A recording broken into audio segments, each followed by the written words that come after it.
여러분이 한 절씩 교독하시겠습니다. 내 아들아, 내 아비의 명령을 지키며 내 어미의 법을 떠나지 말고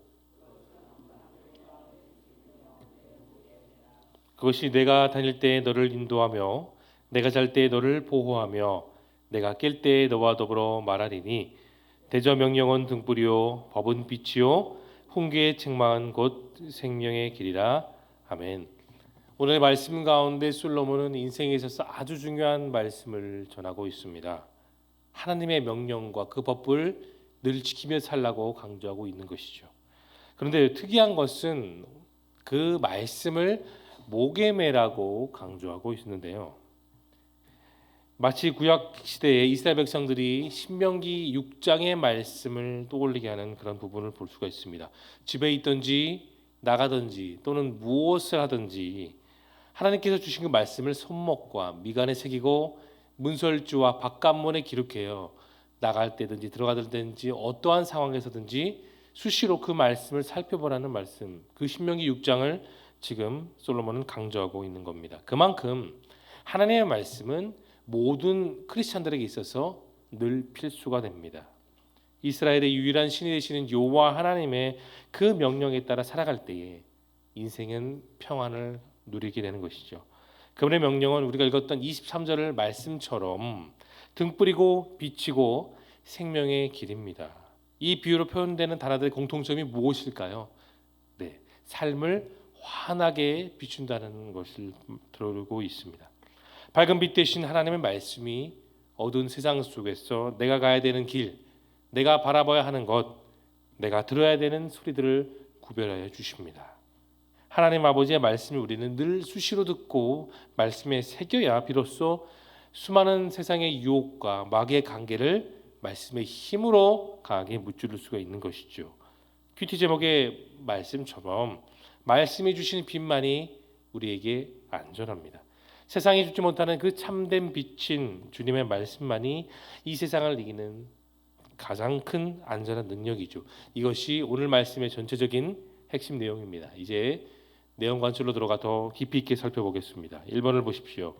솔로몬은 아비의 명령과 어미의 법을 들을 때 어떻게 해야 한다고 말합니까? 20절과 21절의 말씀처럼 항상 마음에 새기고 지키며 떠나지 않도록 솔로몬은 강하게 권면하고 있습니다. 2번을 보겠습니다. 솔로몬은 아름다움을 탐하는 것과 간음에 대하여 어떻게 말합니까? 음료의 아름다움을 탐하지도 말고 쳐다보지도 말라고 경고하고 있습니다. 더불어 음행하는 것은 무슨 행동이라고 말하고 있을까요? 무지한 행동, 아주 어리석은 행동이라고 말하고 있습니다. 그러한 행동은 자기의 영혼을 망하게 하는 길이며 동시에 부끄러움을 씻지 못하는 짓임을 솔로몬은 오늘 본문을 통해 밝히고 있습니다. 솔로몬의 잠언은 오직 하나님 말씀에 초점을 두고 있습니다. 바로 연구와 묵상이 이 점을 집중하고 있는데요. 3번을 이어서 보겠습니다. 솔로몬은 왜 명령을 등불로 법을 빛으로 훈계의 책망을 생명의 길이라고 설명합니까? 유명한 선교사 스탠리 존슨은 이런 말을 했습니다. 그리스도를 만났을 때 마치 태양이 나를 집어삼킨 것 같다는 그런 표현을 한 적이 있지요. 우리가 잘 아는 사도 바울도 다메섹 그 위로에 간 길에서 자신을 압도하는 생명의 빛이 다다랐을 때 그는 드디어 자신이 저주하고 자신이 무시했던 그 예수님을 실제로 만났습니다. 그 빛에 압도된 상황 가운데 예수님을 영접하게 된 것이죠. 여러분, 빛만큼 예수님을 잘 드러내는 것도 잘 표현하는 것도 없습니다. 사랑하는 성도 여러분, 빛은 모든 어둠을 파괴합니다. 빛은 추악한 모든 것들이 다 사라지고 경건과 거룩과 하나님의 의로움을 드러내는 결정적인 증거가 됩니다. 예를 들어 보겠습니다. 여러분의 식구들이 약속이 있어서 나 혼자 집에 들어왔을 때 그 첫 모습은 어떨까요? 어둠캄캄합니다. 그런데 그 집에 들어왔을 때 거실 조명 스위치를 누르기만 하면 어둠은 완전히 사라지고 어두웠던 그 상황은 완전히 하얗게 밝아지게 되죠. 그만큼 빛은 어둠을 몰아냅니다. 빛이 오면 어둠은 당연히 도망가게 되죠.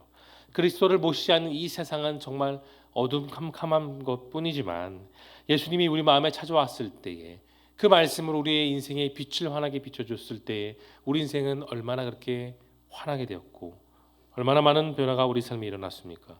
바로 이것을 솔로몬은 등불, 빛 그리고 생명의 빛으로 표현한 것입니다.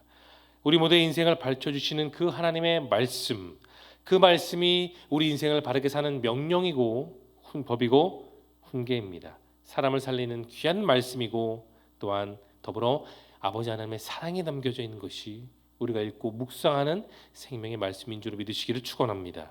이제 느낀 점을 보겠습니다. 하나님 말씀을 지키는 것이 자신을 지키고 보호하는 길이라는 말씀을 통해 여러분 무엇을 느끼십니까? 여러분 교재 87쪽에 보라색 박스 안에 보면 우리가 잘 아는 한 명의 인물이 등장하죠. 삼손입니다. 그는 어떤 사람인가요? 나시린, 히브리 말로 나지르라고 하죠. 택함을 받았고 선택을 받았습니다. 특별한 존재, 사사였던 사람이 삼손입니다. 그런데 그는 나신으로서 말씀을 지키고 살아야 됐던 삼손이었지만 우리가 잘 아는 3월 말씀을 보게 되면 그는 부정한 짐승을 만졌습니다. 더불어 블레셋 여성이었던 그 여성을 사랑했고 자신의 감정을 주체하지 못하고 수많은 사람들을 죽이는 살인을 저질렀죠. 결국 그는 자신의 두 눈이 뽑히고 머리가 밀려 맷돌을 돌려야 되는 그런 신세로 전락하고 말았습니다. 그러나 마지막 한번 하나님의 도우심으로 신앙의 고백을 통해 두 기능을 무너뜨렸을 때 그가 살아생전에 죽였던 악인보다 그 당시에 죽였던 악인이 더 많았다고 성경은 기록하고 있습니다. 여러분 이처럼 아무리 택함을 받았던 나시린이라고 할지라도 능력을 받았던 사람이라고 할지라도 하나님 말씀을 떠나면 그의 인생은 비참하게 됩니다. 성경은 그것을 사실적으로 그리고 적나라하게 드러내고 있지요. 여러분 선민이라고 하는 이스라엘 민족은 어떻습니까? 선민 세상에 너무나도 집중하고 그것에 집착한 나머지 하나님보다 선민 세상을 더 사랑했고 하나님보다 하나님 말씀보다도 그 선민 세상에 취해서 결국은 하나님의 사랑의 몽댕이를 맞아 그들은 방황하는 그런 민족이 되었던 것입니다. 우상에 취하고 음행에 취하고 산 사람들이 바로 하나님이 택했던 민족이었습니다. 그러나 하나님은 그들을 버리지 않았지요. 그들을 끝까지 사랑하시고 끝까지 붙잡으셔서 비록 광야의 40년의 훈련과 또 포로 생활 70년이라는 생활을 그들에게 내렸지만 결국은 그들은 회복의 은혜를 하나님을 통해 누리게 되었습니다. 그렇습니다. 말씀을 날마다 마음에 새기고 미간과 손목에 새겨 그 말씀대로 살 때 그들의 삶에는 영안이 열렸고 영성이 있었고 구별된 삶을 살았습니다. 그러나 말씀을 새기지 않고 말씀의 인도함을 거부하며 살았을 때 그들의 인생은 비참할 수밖에 없었습니다. 어느 누구도 예외 없이 비참한 인생을 살았던 것이죠. 사랑하는 성도 여러분, 오늘의 말씀을 통해 우리가 잘 아는 이 말씀을 통해 우리는 다시 한번 결단해야 됩니다. 그저 한두 번 특별한 예배에 결단하는 그런 것이 아니라 날마다 주의 전에 나와 말씀 앞에 우리는 결단하며 살아가야 됩니다. 하나님 말씀이 주시는 빛, 그 말씀이 공급하는 은혜만이 나를 살게 합니다. 나의 가족을 살게 하고 내 사랑하는 믿음의 공동체가 더욱더 강건하게 살게 하는 것입니다. 다른 것 없습니다. 하나님의 말씀, 그 말씀에 오늘도 집중하시기를 소망합니다. 베드로전서 4장 7절에서 베드로는 우리에게 이렇게 말하고 있습니다. 만물의 마지막에 가까웠으니 그러므로 너희는 정신을 차리고 근신하여 기도하라. 기도하라는 말은 다시 말해서 내게 주신 생명의 말씀 붙들고 하나님 앞에 간구하라는 말이죠. 근신하고 깨어서 오늘도 살아 영성 있는 살아가는 방법은 여러분 하나님 말씀에 있습니다. 그분의 말씀대로 따라가는 삶, 나의 온전한 삶을 드리고 그 정성을 통해 안전하게 살아갈 수 있음을 여러분 오늘도 기억하십시오. 이제 적용으로 들어가겠습니다. 안목의 정욕에 빠져 죄의 길로 둘러싼 경험이 있다면 언제입니까? 여러분 안목의 정욕 앞에 어느 누구도 예외 없습니다. 자리가 사람을 만든다고 하죠. 하나님의 말씀이 생동감 있는 자리에는 정욕의 죄가 날 넘어뜨릴 수 없고 정욕의 죄와 세상의 욕이 우리 믿음의 공동체를 결코 넘어뜨릴 수 없습니다. 왜냐? 그것은 그 삶을 지탱하는 환한 빛 대신 말씀이 늘 살아 숨쉬기 때문입니다. 그러나 말씀의 생동감이 사라진 곳은 그곳이 어디든지 정욕과 유혹만이 가득합니다. 유럽의 많은 곳에는 전통과 역사가 있는 교회들이 있었죠. 그런데 그 교회 상당수가 지금은 술집이 되었다고 합니다. 사람을 살리는 곳, 영혼을 소생케 하는 그곳에는 하나님의 살아있는 말씀이 있습니다. 그러나 영혼을 죽이는 곳에는 하나님의 말씀이 없고 마귀의 흔적만이 있는 겁니다.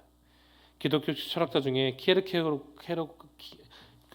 철학자 중에 케고르라는 사람은 살아생전에 매춘의 유혹을 받은 적이 있다고 합니다.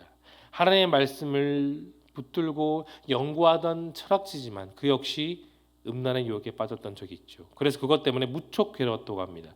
그러나 드디어 기도하고 하나님께 간구하는 가운데 인생의 답을 갖고 그의 살아 있었을 때 그의 일기에 이렇게 기록했습니다. 마음의 깨끗함, 진정한 마음의 깨끗함은 오직 한 가지의 목적에 몰두한 데 있다. 진정의 목적, 하나님 목적 앞에 몰두 앞에 나는 내 마음이 깨끗해진 것을 비로소 느꼈다라고 그는 살아생전에 그렇게 고백했습니다. 하나님의 목적은 인생을 빛을 비추는 데 있습니다. 영혼을 살리고 바로 살리시는데 그분이 우리를 사랑하고 그분이 우리를 살아가게 하는 목적이 바로 있습니다. 내가 하나님 목적 앞에 집중할 때에 거기에 내가 내 인생의 사활을 걸 때에 비로소 우리는 평안하고 안전하게 살 수 있습니다. 마지막 결단입니다. 생명의 말씀을 내 마음에 새기고 삶을 지켜 빛 가운데 거하기 위해 여러분 무엇을 실천하시겠습니까? 나를 살려주신 말씀, 그것은 바로 생명의 말씀입니다. 어떤 그리스도인들은 주님의 말씀을 즐거워합니다.